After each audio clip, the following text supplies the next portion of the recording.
नमस्कार, आप देख रहे हैं यूपी न्यूज 24/7 और मैं हूं आपके साथ ज्योतिका। आइए रुक करते हैं कुछ बड़ी खबरों की ओर। मुख्यमंत्री योगी आदित्यनाथ ने कहा कि ब्रज की रज में कन्हैया के दर्शन हर कोई करता है। मेरा सौभाग्य है कि मुझे बार बार यहां आने का मौका मिलता है। आगे कहा कि महाकुंभ ने सारे रिकॉर्ड तोड़ डाले। सनातन की एकता का अकल्प समागम दुनिया ने देखा। इसकी सफलता के लिए सनातनियों का आभार जताया। भारत के 3 तीर्थ में काशी उत्तर प्रदेश में है, राम की जन्मभूमि भी इसी उत्तर प्रदेश में है और कृष्ण कन्हैया की पावन जन्मभूमि भी उत्तर प्रदेश में है। दिल्ली विधानसभा में नेता प्रतिपक्ष आतिशी ने महिला समृद्धि योजना को लेकर मुख्यमंत्री रेखा गुप्ता को पत्र लिखा है। आतिशी ने लिखा है कि पीएम मोदी ने वादा किया था कि महिला दिवस पर दिल्ली की महिलाओं के खाते में 2500 रुपए आएंगे। कल महिला दिवस है, अब सिर्फ एक दिन बाकी है। मुझे उम्मीद है 8 मार्च को महिला दिवस के दिन महिलाओं के मोबाइल में 2500 रुपए उनके खाते में आने का मैसेज आ जाएगा। तमिलनाडु में नई शिक्षा नीति के तहत 3 भाषाएं पढ़ाने के विवाद में सत्ताधारी डीएमके और भाजपा के बीच जुबानी जंग जारी है। अब तमिलनाडु भाजपा के अध्यक्ष के अन्नामलाई ने दावा किया है कि उनके हस्ताक्षर अभियान को लोगों का भरपूर समर्थन मिल रहा है और राज्य के लोग बड़ी संख्या में उनकी पार्टी के इस अभियान में शामिल हो रहे हैं।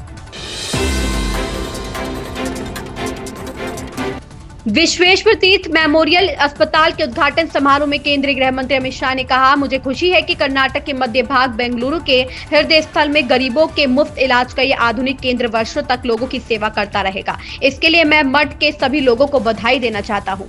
सबके जीवन में प्रसन्नता, ये दोनों सूत्रों को आगे बढ़ाया है।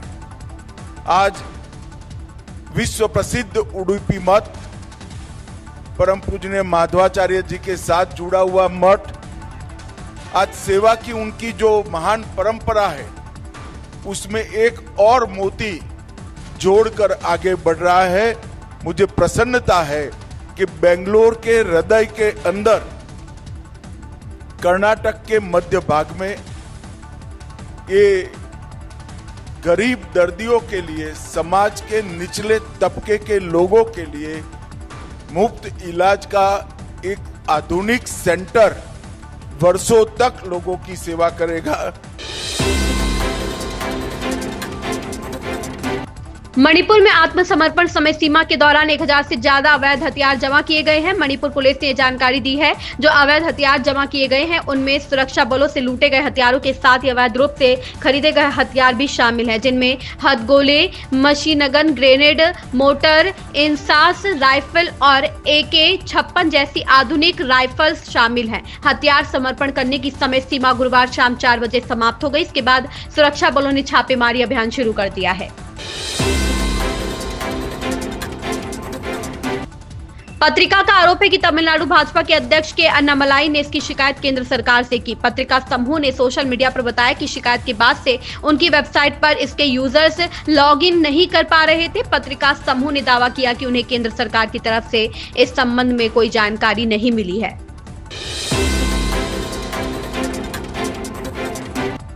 ओडिशा में बीजू जनता दल और कांग्रेस विधायकों ने राज्य विधानसभा में जमकर हंगामा किया। विधायक विधानसभा अध्यक्ष के आसन के बेहद करीब आ गए। इस दौरान उन्होंने जमकर नारेबाजी की। विधायकों के हाथ में तख्तियां भी दी। बीजद विधायकों ने ओडिशा सरकार द्वारा पंचायती राज दिवस की तिथि 5 मार्च से बदलकर 24 अप्रैल करने के फैसले का विरोध किया है।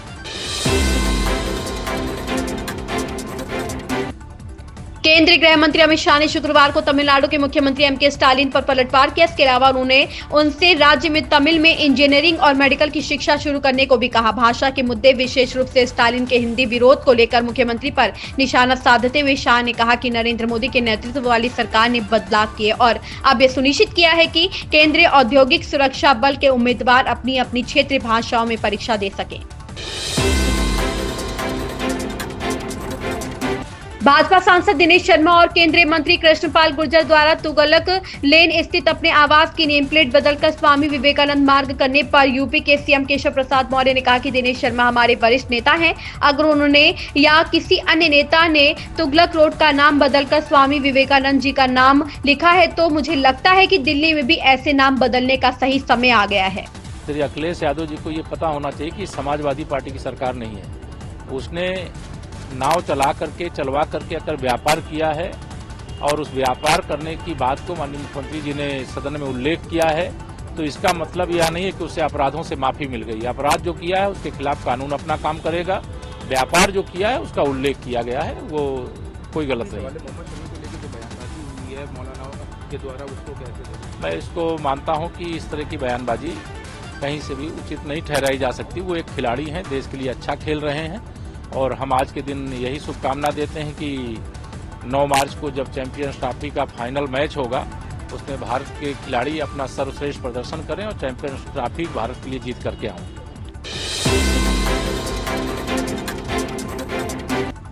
विदेश मंत्रालय ने कहा कि यह पुरस्कार दोनों देशों के बीच स्थायी मित्रता का प्रतीक है। मंत्रालय ने कहा पुरस्कार की घोषणा बारबाडोस की प्रधानमंत्री मिया अमोर मोटले ने 20 नवंबर 2024 को गुयाना के जॉर्ज टाउन में दूसरे भारत कैरिकॉम नेताओं के शिखर सम्मेलन के दौरान प्रधानमंत्री नरेंद्र मोदी के साथ बैठक में की थी।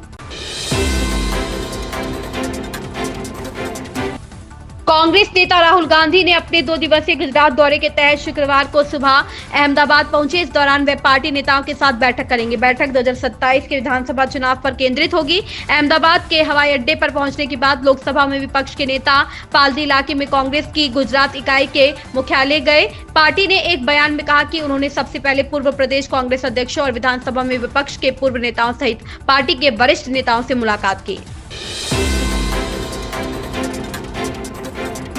भाजपा के राज्यसभा सांसद दिनेश शर्मा और केंद्रीय मंत्री कृष्णपाल गुर्जर ने अपने अपने तुगलक लेन आवास की नेम प्लेट बदलकर स्वामी विवेकानंद मार्ग कर लिया है। मामले में कृष्णपाल गुर्जर ने कहा, स्वामी विवेकानंद इस देश के युवाओं के लिए एक आदर्श है। देश के लोगों की उनके नाम के साथ भावनाएं जुड़ी हुई हैं। हमें ऐसे महापुरुष के नाम पर आस्था है।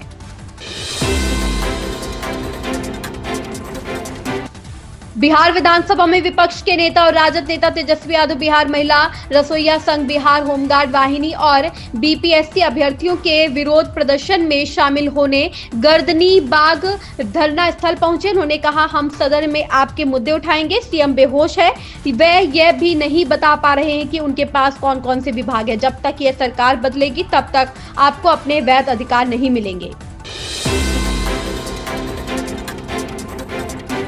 अभिनेता अक्षय कुमार ने अपने करियर में एक्शन से लेकर कॉमेडी और फैमिली ड्रामा तक हर शैली में फिल्में की हैं, मगर पिछले कुछ दिनों में उन्होंने देशभक्ति फिल्में खूब की हैं। दर्शकों ने भी उन्हें जमकर प्यार दिया है, मगर देशभक्ति फिल्मों के चुनाव को लेकर अब अक्षय कुमार की पत्नी और अभिनेत्री ट्विंकल खन्ना उन्हें चिढ़ाने लगी है। हाल ही में एक्टर ने इसका खुलासा किया। इन खबरों में बस इतना ही। बने रहिए यूपी न्यूज 24/7 के साथ। अगर आपको ये खबर पसंद आई हो तो हमारे चैनल को लाइक, सब्सक्राइब और शेयर करें और हमें अपनी राय कमेंट में जरूर बताएं।